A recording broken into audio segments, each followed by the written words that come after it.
Scotland would face an immediate employment crisis in the event that Nicola Sturgeon is successful in her quest for independence, with more than 300,000 jobs potentially at risk, a London-based expert has warned. The SNP leader, and Scotland's First Minister, goes to the polls on Thursday in search of the overall majority in the Scottish Parliament, which he believes will propel Scotland towards a second independence referendum, and potentially an exit route from the UK. Scotland, a trading nation. A report published by the Scottish Government in 2017 highlighted the importance of the financial services sector to the nation's economy, accounting for 17.2% of employment and 333,460 employees. Tax consultant Bob Liddon suggested the numbers were unlikely to have changed dramatically since, and he consequently urged voters to take note of the announcement by Alison Rose, CEO of NatWest, that the bank would relocate its headquarters out of Scotland in the event of independence.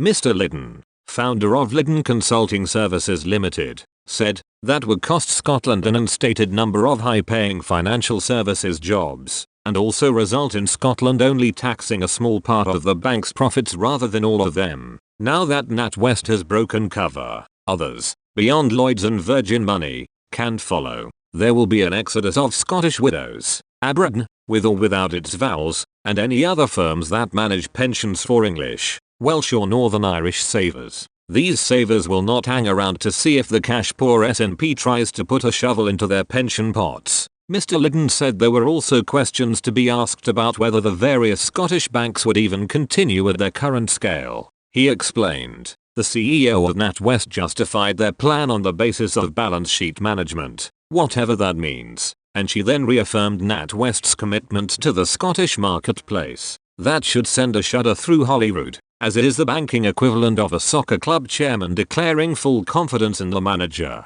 An independent Scotland would not merit the status of one of NatWest's core countries either on its own or as part of a regional banking concept, Mr. Liddon stressed. He said, such non-core countries get starved of investment, restructured, rationalized, downsized, exited, all variations of debunking. Mr. Liddon warned, it was not devastating to Belgium that RBS NatWest sold off its business there to BNP Paribas, but it would be devastating to Scotland if NatWest shut RBS down, and worse still if Lloyds, Virgin Money and Sabadell did something similar. Financial services is an extremely important sector to Scotland now, but it will fold its tents if Scotland goes independent, causing a collapse of service provision for Scottish businesses and consumers. Speaking on Thursday, Ms. Rose said, in the event that there was independence for Scotland, our balance sheet would be too big for an independent Scottish economy, and so we would move our registered headquarters, in the event of independence,